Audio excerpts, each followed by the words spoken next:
What is shaken bacons? May the 4th be with you.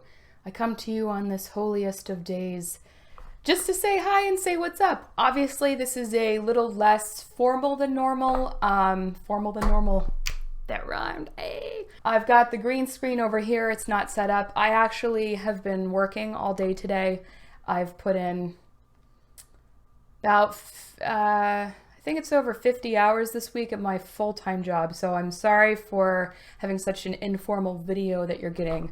And while it's not Star Wars related, I thought maybe at this point I could take a little bit of time to catch up and talk about Game of Thrones with you guys. If you're not caught up, then scooch, because you're going to be spoiled if you have not somehow been spoiled already. I'm a big Game of Thrones fan. I have, of course, read all of the books. Being a big reader, I love reading when I have the time to do it. And I thoroughly enjoyed the books. I will say, in my personal opinion, that the last few books, you could definitely tell that was when George R.R. Martin started getting famous and the books started getting popular, because I think those last 2 books were so wildly overburdened. And you could tell, I think, that the editors were just kind of like, well, he's famous, so can we really tell him to edit stuff down? And I think it shows in the last few books. That's just my personal opinion, though. Still think the man's a great writer, but you can kind of see the lack of editing in the last few books. And of course, he still has not finished the series. At this point, I have strong doubts that he will, because he's been working on The Winds of Winter for like how many years now? And so for a few seasons now, the show itself has been off of the books, and it's been D&D writing based on whatever kind of plot points that George R.R. Martin gave them. The problem with that is the show's tone has definitely changed. And don't get me wrong, there are some decisions that the show has made when it was using George R.R. Martin's source material that I did not like. For example, like the Daenerys and Khal Drogo, like their initial relationship, the way it was depicted in the show, I was not a fan of that. However, there are changes the show made that I did like, such as actually making the characters older. Especially, like, just immediately coming to mind because we were just talking about Daenerys and Khal Drogo. Daenerys was pretty dang young in the book series, as were many of the characters. So at least it alleviates sort of how uncomfortable I felt in certain depictions of scenarios within the books. But regardless, overall, I really love the show. I think the show is great. And I had strong concerns about this season. So let's actually just talk about this season. And I tried to get King Bacon to come in here and do like a talk with me, like sort of have like a discussion, a little less formal than me just sitting here talking to you, which you see this through the camera. It's me just staring down the cycloptic black eye of my camera. And King Bacon is really camera shy. He's super self-conscious. So he did not want to be on camera. And I was like, what if we just sat you like over there and no one could see you? And he was like, nope, nuh-uh. So hopefully it's okay with just me talking to you guys. Here's how I feel about this first season so far. And again, I apologize I haven't been able to do this yet. It's really because I have been so busy with my full-time job. I know I keep saying that, but like I just finished working today and it's Saturday, it's May 4th, which I have been so busy this whole week. That's why I haven't been able to get anything out for you guys. So I apologize for that. It's hard to find time these days. And I've been told I have to go back and get another degree. So that'll be fun. I'm way off topic. So I have not been happy with this season. I had serious, strong concerns about how this season was going to go as soon as I heard it was only going to be 6 episodes.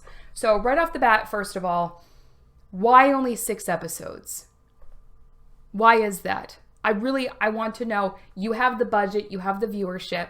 Is it because the actors' contracts are up? I probably should have looked this up before I started filming. I did not. Even if they make the episodes longer, which they are, I still feel as though 6 episodes is not enough to tie up every single huge story arc. in this epic, because it is an epic. This is an epic story. It is a song of ice and fire. It is a huge story. And I found out they were only doing 6 episodes, and I was like, there's no freaking way. I'm not going to be satisfied with whatever they decide to do in 6 episodes, because if they've abbreviated it that much, there's nothing they can do that's going to make me happy. At least, I don't know for sure. I might be happy, but so far I have not been happy. So the first 2 episodes, right off the bat, the first one, establishing the scenario. This is where we were from the last season. This is where all of our characters are now. This is their status. This is what's going on. The Night King is coming. And I was like, all right, cool. So we're going to launch into this. This is like our establishing episode. Going forward, we're going to get back into it. And then the second episode came. And don't get me wrong, I enjoyed the second episode, but it was another setting things up episode. And this time I was more understanding, or I was, at least at the time watching it, I was a little more forgiving, because I was like, all right, well, they're kind of strongly hinting that everyone is about to die, because the Night King is going to be descending upon Winterfell, and it's going to be an intense battle. They're kind of hinting that there's not going to be a lot of survivors. They're sending people down to the crypt. Oh, the crypt, you mean where the dead rise? Where the dead could possibly rise.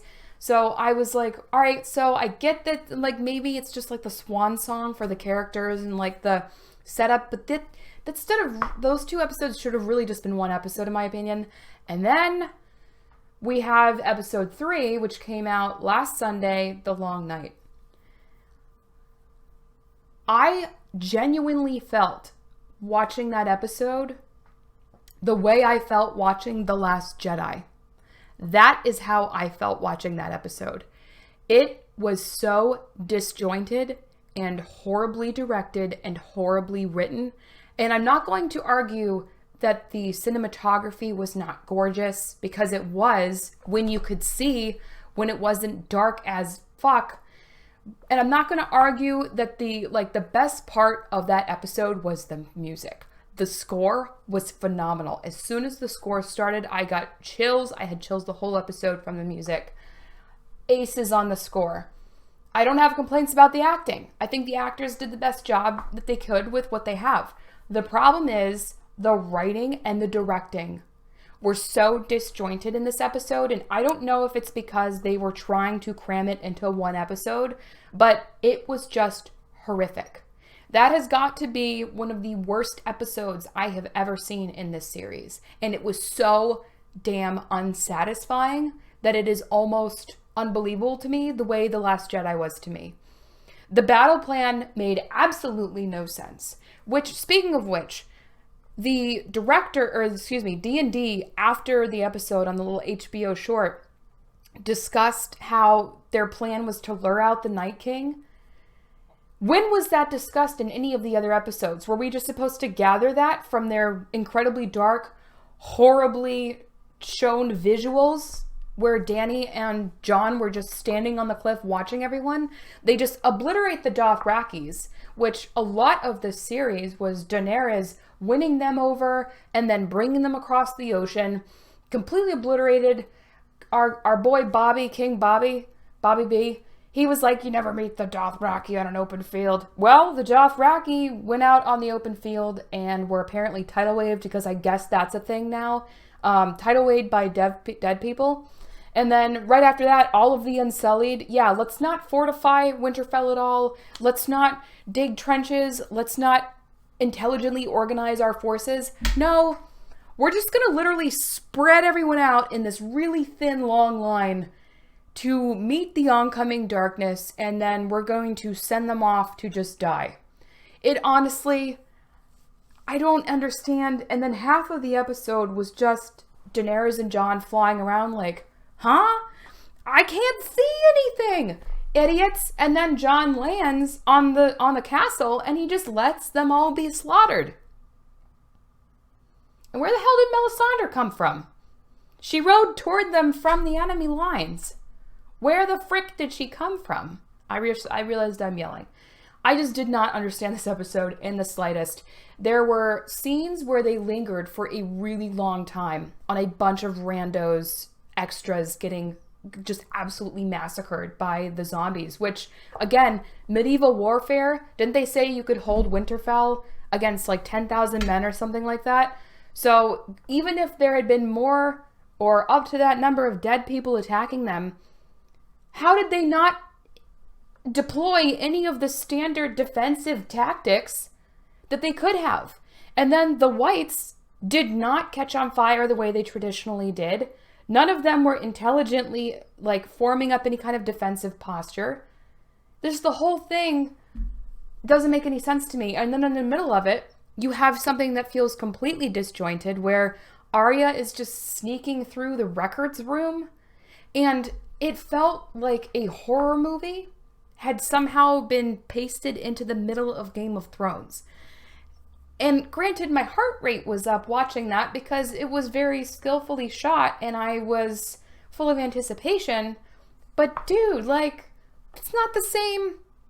What are you doing?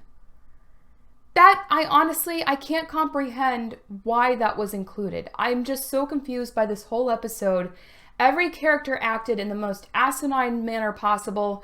Jon just standing there yelling at the zombie dragon. Daenerys sitting on the ground with Drogon, just watching Jon toddle off toward the Night King instead of flying him over or flying him to protect. And then she just sits there like a gulping gargoyle while Drogon just gets pincushioned by all of the whites. I mean, and then Jorah dies. I guess the plot armor worked for everyone but Jorah, because even though literally every other main character survived getting killed like what looked like 9 different times each, Jorah got stabbed through the armor. And I think Mahler did a really good breakdown on this episode, and he pointed out something that I hadn't even caught, which was Jorah was a character that was established as wearing full plate armor because it protects you from primitive weaponry and peasantry made swords like that. But no, not in this. He just dies. I also loathed Theon's death. I think it was nice that Theon had he had his redemption, has come to Jesus moment. The problem is Theon was set up, I thought, to be a decently intelligent strategist. And so instead of just waiting for the Night King to come to him or standing his ground to protect Bran, he just charged at him stupidly, leaving Bran wide open with a spear. Like, really? And then he just died, and then there was nothing. I was like, all right, so maybe he died to show, like, maybe that's why they were showing how Arya got in, or I thought maybe Arya would take a white's face. No, just a very nonsensical death for my poor boy Alfie Allen, who I still contend is one of the best actors in this series. I genuinely believe Alfie Allen should get an award for his acting throughout Game of Thrones. Really stirring performance on his part throughout. I'm just having a hard time comprehending what they were thinking in this episode. None of the episode made sense to me.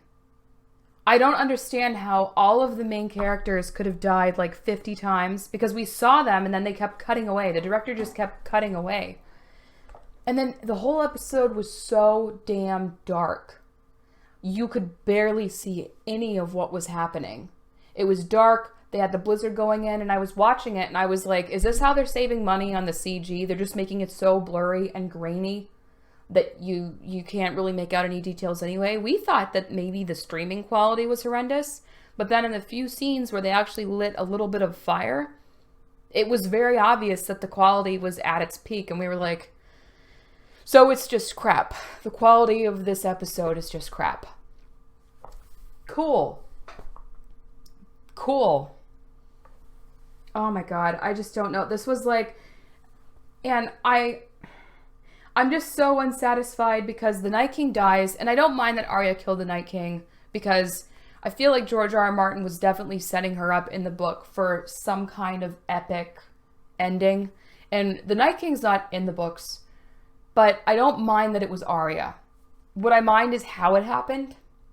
Like, she just comes at him screaming out of nowhere after she's supposed to be the sneaky assassin that steals faces. Really? And then we don't get any explanation for why the Night King was after Bran other than he wants his memories. We have no idea why Bran just warged out of there. And I am one of the very few people, I may be like the only person who actually has Bran as a favorite character. Yes, I said it. I love Bran. And I love Bran because of who he is in the books. And I love Bran for his significance and the potential that he had as a character. And I have this horrendous feeling based on what they did with this episode that his entire arc is just going to be done now. Because D and D can't figure out how to end it or how to tie those threads together or what to do with him. And it's obvious that they haven't known what to do with Bran for several seasons now. And I was really hoping that things would pick up this season. And it was kind of like hinting that it might. And I was like, awesome. They're finally going to freaking give me like the extended plot on Bran that I have been waiting for. And I really suspect that's not going to happen. They better explain what he was doing in the next episode. I am going to be pissed. I'm already pissed. This episode for me was probably the worst one that I have seen from Game of Thrones. It did not feel like Game of Thrones. With that said, I don't know what George R. R. Martin's planning, right? He hasn't written the books. He gave D&D his plot points. So I don't know what he's planning. And for all I know, he scribbled down some key ideas on a napkin at a restaurant and gave it to them. And they've had to like do their best. I have no idea. I have no clue what they have or what they're working with. But overall, it did not feel like Game of Thrones. It felt as though it was just yet another show. Like the air of mystery and the anything can happen feeling was gone with this episode, because as soon as I watched everyone survive, I was like, okay, so this is going to be how the rest of the series is. It is back to being a predictable, standard Los Angeles, Hollywood trope of a production. This is how it's going to end up becoming. Wonderful. So I gotta admit, I really, I don't even care to see the rest of the season. I will because, you know, I've come with it this far. But geez Louise, man. Like, if they screw up any more this season, I don't know that I'm even going to be able to want to rewatch the show again. Because if I know that this is how horribly it's turning out, I don't want to see the rest of the show. And the whole series, like the first episode of this show, opened with this overarching, horrifying threat from this uncontrollable force that was the coming of winter and the coming of those whites. And they just killed it in one episode, and it was with no answers, nothing explained. Like, it's just so unsatisfying. Jeez. I mean, I don't know that I'm going to want to watch this series again. I had been planning on buying the Blu-ray after the full series came out. I don't think I will anymore. This season has ruined all of the previous seasons for me so far, which is really sad. I mean, at least The Last Jedi didn't completely kill my love for Star Wars. This is like killed my love for Game of Thrones, which is really depressing. Actually, thinking about it, I'm interested to know what my what King Bacon's cousin might think. King Bacon's cousin is named Kyle.